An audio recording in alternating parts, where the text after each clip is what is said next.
Today's topic is going to be looking at the role of the overhead press in your routine.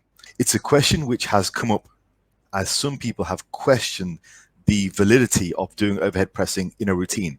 Typically in fitness industry fashion, this argument has been reduced to overhead pressing versus side laterals, and then people have very strong opinions about that, which I think misses the entire point. I work with a lot of people. I see the issues that are coming about, like injuries, aches and pains, and why that occurs. You really need to pay attention to this if you want any kind of longevity to make gains in the gym. It takes time, and you're never going to really put on a lot of mass if you're constantly running around with injuries, aches and pains. And if you have the type of attitude, or you have the type of coach where they just say, that's part of the game, and they think nothing more of it, you need to sack that coach off, because they're going to cause you problems. Notice those guys who say that are always walking around with aches and pains. With that said, let's talk about the first thing.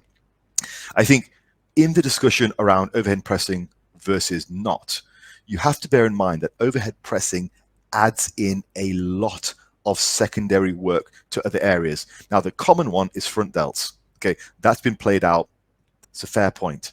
Something to bear in mind. But there are two other areas which don't get talked about, which again you guys need to consider in the holistic argument, because it's more than just overhead pressing versus laterals. Second thing is the amount of tricep work you get, and as an extension of that, the amount of stress the elbow gets. If you constantly feel yourself getting sore elbows, but you have this romantic attachment to overhead pressing, you're missing the point again.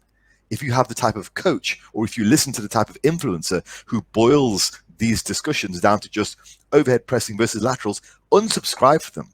You don't want to just boil a discussion down to one exercise versus another when there's so much more to it. So overhead pressing will add quite significantly to the amount of tricep work you get during the course of the week, and as an extension, the amount of elbow work you get. So if you are running into problems, that should be the first place you should look, and you should let go of this romantic attachment to overhead pressing and moderate that a little bit. Not all your shoulder work needs to be overhead pressing, but if you do insist on doing overhead pressing, then you have to make amends in other areas, perhaps reduce the amount of chest pressing you're doing, etc. The next thing is just overall shoulder joint stress. Now, we are all familiar with axial loading, that is the load on the spine per week that needs to be moderated, the load on the hips, the load on the knees, but also the overall load on the shoulders needs to be moderated. That is the shoulder joint. Now, nobody's going to argue that overhead pressing done with heavy weights for sets of 6 to 8 is more stressful than laterals done in a nice range of motion which feels good on the shoulder. Inherently, if both those exercises feel good, the overhead pressing with lots of weight is going to cause more overall fatigue on the shoulder joint. And once again, if you're not taking that into account, what do you think is going to happen in the long term? Yeah, it's more than a discussion about overhead pressing versus laterals. So that's the first point, thinking about the secondary areas that are involved. The next thing is actually balancing the front of your body with the back of your body. A super common mistake for poor shoulder health is not balancing your pressing with your pulling. It's not a one-to-one ratio, but that's not a bad place to start. And all too often, the big issue that I see is we have people doing equal amount of chest work versus equal amount of upper back work, but then on top of that, they throw in a whole bunch of overhead pressing. So we have a situation where we have 10 sets of chest pressing, 10 sets of upper back pulling, which should be okay, and on top of that, they dump in 10 sets of overhead pressing. What do you think is going to happen? You're completely unbalanced. You're going to get a situation where you have these overdeveloped shoulders and chest which hunch forward and cause shoulder issues in the long term. When I see people arguing about whether overhead presses need to be put into a routine, they don't even address this. And are you getting a lot of elbow pains, shoulder pains? Well, look at your programming. Question things. It's probably why. You need to have balance. And if you are getting those issues, those aches, those pains, that's the first place to adjust.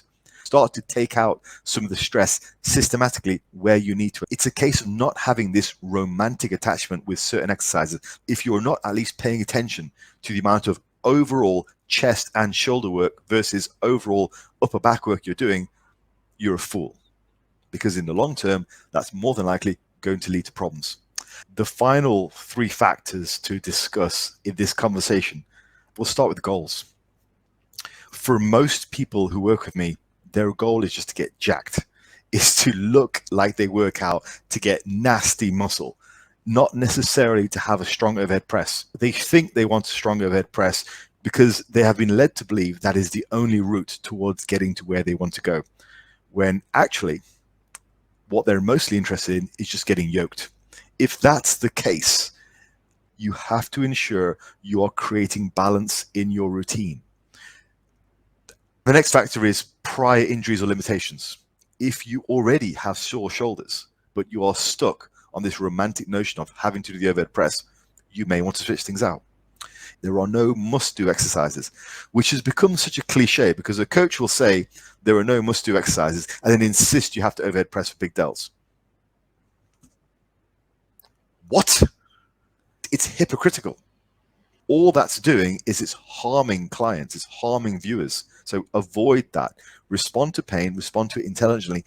These are conversations we need to be having because there are people out there who are driving themselves into a hole because every time they start an exercise, they get hurt because they think they have to do that. And their programming is all wrong because there's no balance, because they don't pay attention to these things. If somebody takes the time to lay them out like this, the final thing is preference. You may just like doing overhead pressing, you may just like doing laterals. You also may have equipment limitations. So you may train at a home gym, so you don't have a range of machines. At the same time, you still need to respond to pain. You still need to make sure your routine is balanced. I want to just end this by saying, always consider the whole. Far too often in the fitness industry, people with large influences will reduce concepts and arguments down to the simplest mode, which makes a good video, which ignores a whole bunch of other things. These are the types of discussions which need to occur. You're never going to develop a huge physique if you're constantly getting hurt. Right, folks, I'm going to call it there. Hopefully you found that useful. I will speak to you in the next one.